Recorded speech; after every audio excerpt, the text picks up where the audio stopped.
All right. Okay, so yesterday we talked about the stock market, obviously, right? And spent quite a bit of time just talking about how the stock market functions. On that day, Black Tuesday, okay, by the way, my dad was born on October 21st, 1929, just a few days before the market crashed. My grandfather was not very wealthy. He was a welder, so I don't think my grandfather had any money in the stock market, but eventually he would be affected by it, as would everyone. When everything slowed down, when business slowed down, when manufacturing slowed down, I mean, everybody was affected by this, okay? So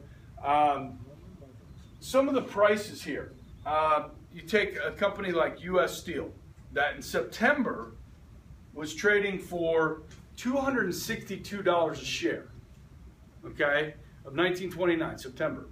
By 1933, had fallen to $8 a share.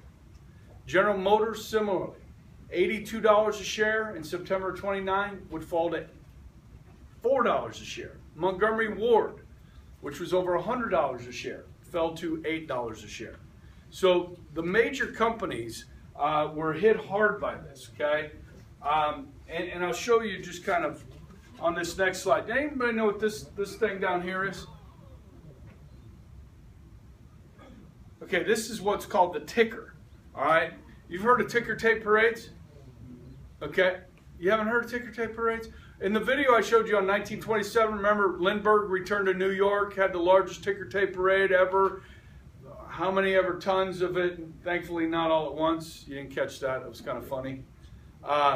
But that's the pieces of paper from this machine that prints out the stock quotes. So if you're watching one of the business news channels, okay, and you see the things going across with all the prices, that's what this thing printed out. On that morning, by noon, it was 2 hours behind. It couldn't keep up with all the trading. Okay, so this paper after the day's over is just waste. And that's what they used for the parades. They would throw it out the windows like confetti, okay, in New York. They still have these occasionally, like the Yankees won the World Series. The Mets couldn't quite do that this year, could they? No. This was pretty devastating. Okay, so just a couple graphics. I have no idea why that is doing that. This is a pretty good visual of how the market crashed. Okay, so you can see the rise of the market here, 1928, 1929. It really started going up. And what's crazy about this, guys? This is 390 points. Today, the stock market is at 16,000. Now, they used to do it on what were called points rather than on dollars. Today, the stock exchange has been converted over to pennies and dollars. Okay, they changed that about 30 years ago. All right, but you can see here, this is Black Thursday. Remember, prices fell. The banker stepped in with $240 million, and you can see it rebounded a little bit. And then this is Black Tuesday.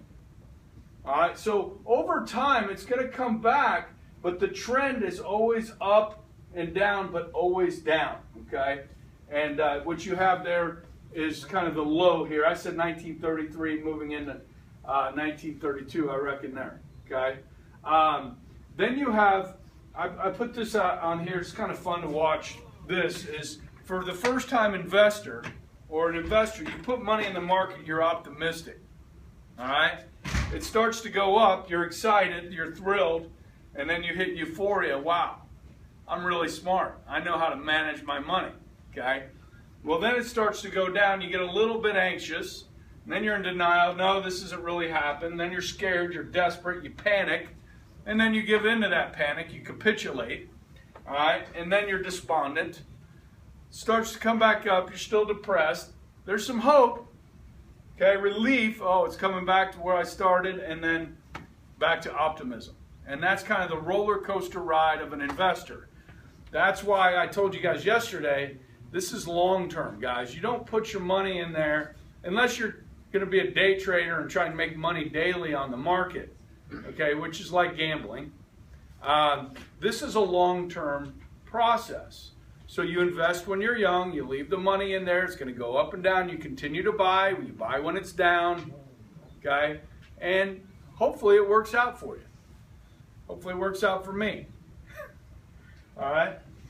This is the scene outside the stock market on the 29th.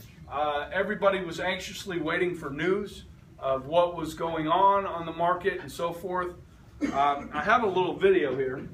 We'll see if it plays. Please play. Come on. Okay. That's all right. I can find it real fast. Whoa. Close. Close. What was that? Okay, we'll hit this pause button here.